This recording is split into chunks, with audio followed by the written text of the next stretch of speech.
Alright, how you doing, guys? We got game 2 here of the finals. Jabber Jaws on Nemesis. Not Neef this time. Going up against Daddy Slothington on the Fenrir.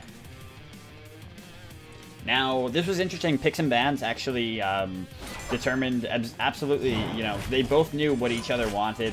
They wanted the run back. Jabber wants the run back because he feels like he blew what should be an easy game. It should be, I don't want to say easy, but it should definitely be Nemesis' favor. And Sloth, you know, feels I just, you know, watched this guy's Nemesis in a winning, in a losing matchup. Let's do it again. So he gave him the Nemesis, didn't ban it out. And of course, Jabber didn't ban out the Fenrir. So we got the salty run back here, is what I mean to say. And that's hype, but Jabber puts himself close to the wall there, takes a lot of damage. Sloth as well, though, taking a lot of damage from the creeps. Both of them going similar starts, but Jabber got beads, baby. If Jabber wins this game off of beads, he can suck it, and he will have to admit to the world. He was like laughing at me for saying you have to get beads against Fenrir. I absolutely think he's one of the gods you need to go beads against, you know?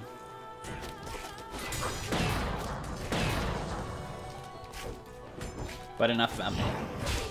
Wow, that shield actually absorbed a lot of damage, luckily for Jabber there. So again, this is going to be the slow and steady crawl where Jabber wants to get to that late game comfortably. And let's see if he can do it well this time without putting him... Interesting. Without putting himself in too rough of a spot. He started off the last game with a lead, actually, and we thought that that was going to be the end of it because, you know, Nemesis with a lead, basically she just has to play it a little bit safe, but she can still press it, but cautiously, and she can just take it because she's going to get to the late game and she's going to be Nemesis. But the problem was Jabber didn't have beads, so he couldn't play his lead at all. He couldn't do much of anything. He was just always in a scary spot. And hopefully this time for him, having already burned his beads, we will see. Sloth confidently backing there in front of the wave. Not only is it a confidence back, knowing that Jabber can't initiate on him, but it's a very, you know, quick back. He wants to be able to get back as soon as possible. Hopefully that helps him sniff out this blue buff. Yep. Oh, that actually did go to Jabber, even without his 2-up. I was thinking since he had already used that, he wasn't going to be able to get it for secure. But this is close now. Oh. Alright, Sloth just completely backs off of that. Doesn't opt to use his ult to try to turn the fight at all.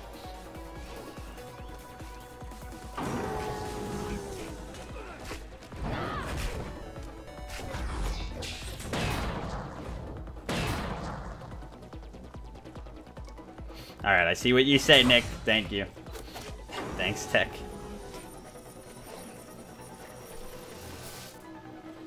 My name's Nick, too. Do you guys know that? What else do you know about me? I love cereal. Again, Jabber backing right there in front of Nemesis, just showing that early Nemesis pressure is non-existent. She doesn't have much of a scare factor. Imagine if you were backing there in front of Fenrir.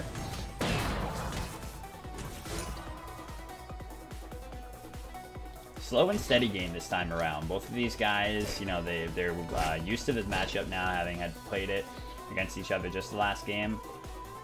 And they're trying to acclimate themselves to each other's styles more. I have weighed your soul against the scales of fate. Shit, and Jabber's going back to his roots. Taunting and trying to make a stand here. Wow, the 2 from Nemesis does so much damage. He almost goes through it. But the shell from Sloth is so big. Now, I feel like a lot of players would have F6 just there. Because he already lost this matchup last game. And now in that great standoff where he was 1 auto away, he lost it there. And Tilt definitely could have taken the helm and just made them insta F6. But Jabber wants to win this really badly. He's one of those guys that does not fuck around in finals.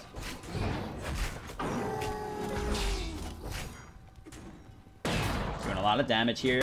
Wow. He is feeling it. He's got it. Oh my god.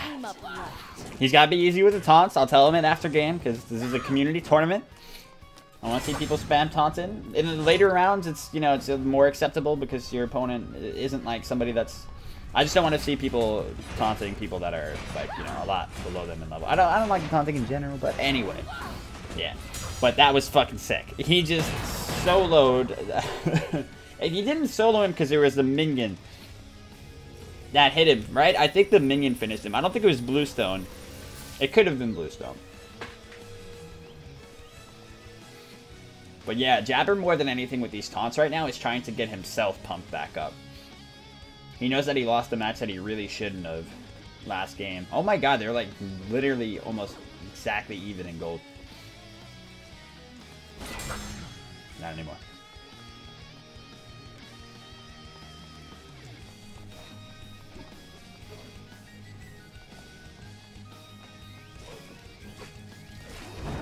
Same build coming out here for Sloth, but not the same build for Jabber. Ooh, look at the damage he's doing here. Each auto from them is swinging. You can turn this when he comes down, though. Yep, ults, but he doesn't. He's looking for it. Oh my god. I think he's got. I don't know what's gonna happen. Okay, good shield. No. Sloth with a big miss. Both of these guys so nervous in this circumstance. Jesus. Yeah, so Sloth going once again with the Devil Gloves. This is the same build that he ran last game, whereas Jabber is going for the Nemean instead of the breastplate, and that'll help him a lot against the Fenrir auto game that Sloth is committed to here. So I like it. I like it a lot. I think it should suit him. It's rough running no cooldown as Nemesis in the early game, but if he can get this through, and you know he's already even / ahead, I think he can definitely rock it under these circumstances. So let's see where he goes with it now. Now he's not going straight to the stone cutting. Oh, what the fuck? He just fell through the map. What? Yeah. So this time around, a lot of adaptation. No stone cutting right off the bat. Instead, he's gone for what looks like it might be anti-heal early here. Could be Titan's Bane, we'll have to see. Because the healing from Fenrir is such a big issue, and Jabber didn't opt to try to counter it until his second to last item in the last game. Ooh, okay, the beads is popped. But he does get Shell in response. So ult and Shell down for Sloth.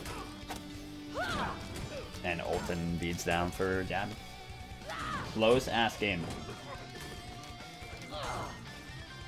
Like I said, you know, same as before. This should be a Nemesis winning matchup. So if he gets to late game, oh wow, I was thinking that he was gonna keep going there, but now he's trying to reset it. Let the creeps take the aggro. Yeah, this should be a winning game for Nemesis, but Sloth in this position, it's gonna be tough. I don't know. He's going, like I said, once again, late game with the Devos. He's gonna stack them up and try to actually out auto attack the Nemesis like he did last game.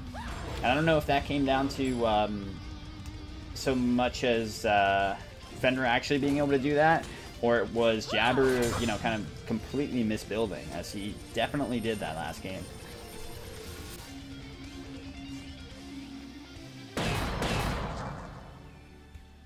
We were actually also talking about, I think, the stone cutting plus executioner is a little overkill for this tournament. You're not fighting up against a lot of defense. There's only a single defense item allowed.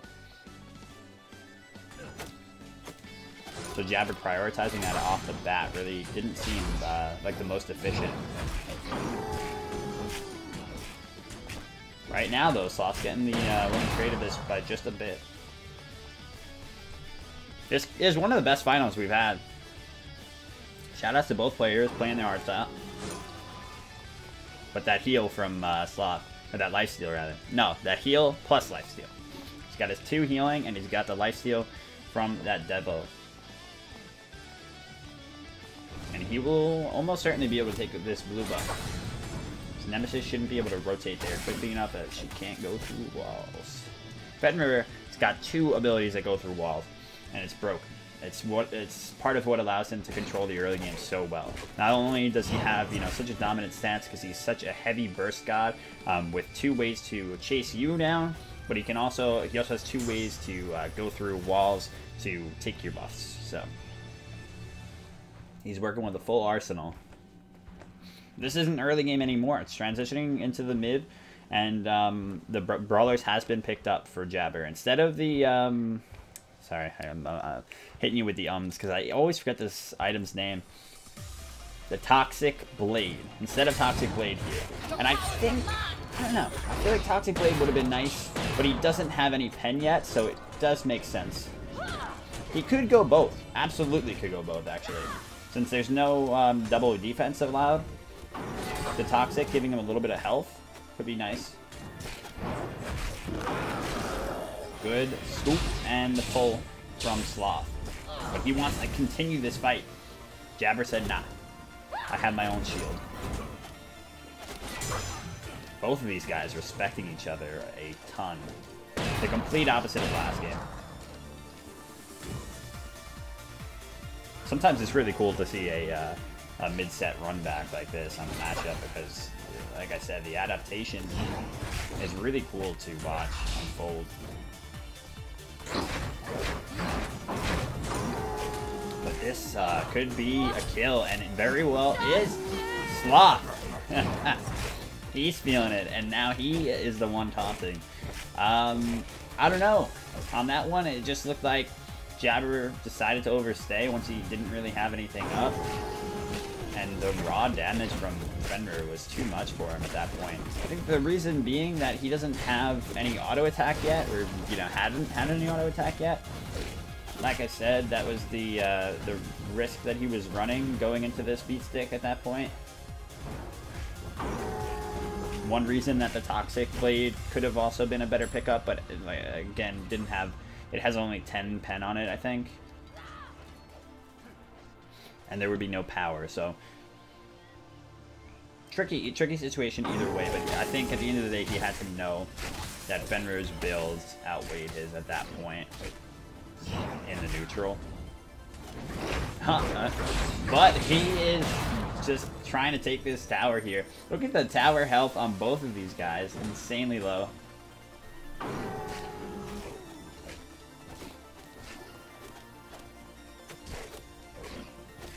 Jabber might make the same mistake again here, but I guess he's not. He's trying to bait. Sloth's not biting, though. Or is he? Nah. Wow. A lot of patience shown by Sloth. A lot of people, knowing that Jabber's angling for the tower here, would absolutely stay there. But Sloth knows the tower's not worth that much, even if Jabber did go over to try to take it. All it means is that he'd have to ward up Bull Demon because, you know, if that's his next objective. Other than that, it's... how much gold is it? What is it, you guys? 200? Something? 300? It ain't much. And it doesn't open much. And of course he's got his... You know, he can take this tower whenever he likes. Like, he's taking this now because it annoyed him. Standing up. Shouldn't have been there anymore. A red buff on Sloth here. Again, he does have the overall neutral game over Jabber, but with that Shield of Thorns pop, oh my god! Shit. This man just ate him alive. Incredibly climactic ending for that fight. And Sloth didn't taunt this time. He said, I don't need to taunt, son. He's just taking out the trash. And he's taking down this Phoenix with his Seething Howl, doing so much more damage to that. Steroid is incredible.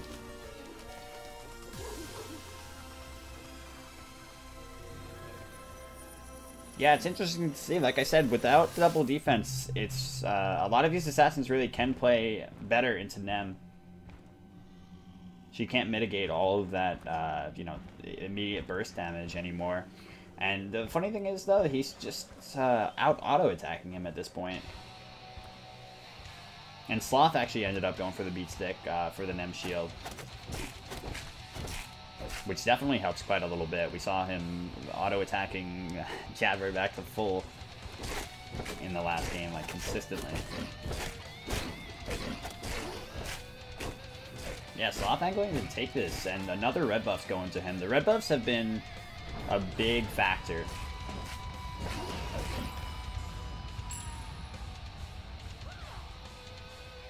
Yeah, as they always are, and that's the problem with them. She doesn't have enough pressure to oh, wow, this is a lot of damage coming from him this time, though. The Nem late game has come online. It could be the time, but no beads available. He's gonna have to find something here, and he can't. Oh, no. I think absolutely there, if Jabber didn't die there, he continues that game and wins it.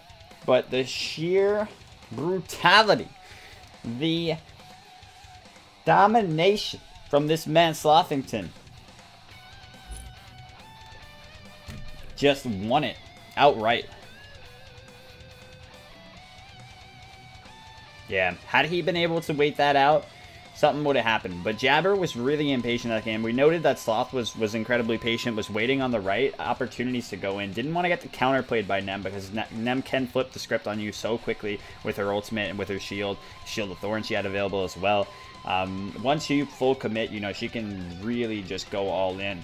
And, you know, almost nothing beats Nem's all in like that if you don't have, you know, outside help from, you know, tricky active or, you know, something like a Fenrir ultimate.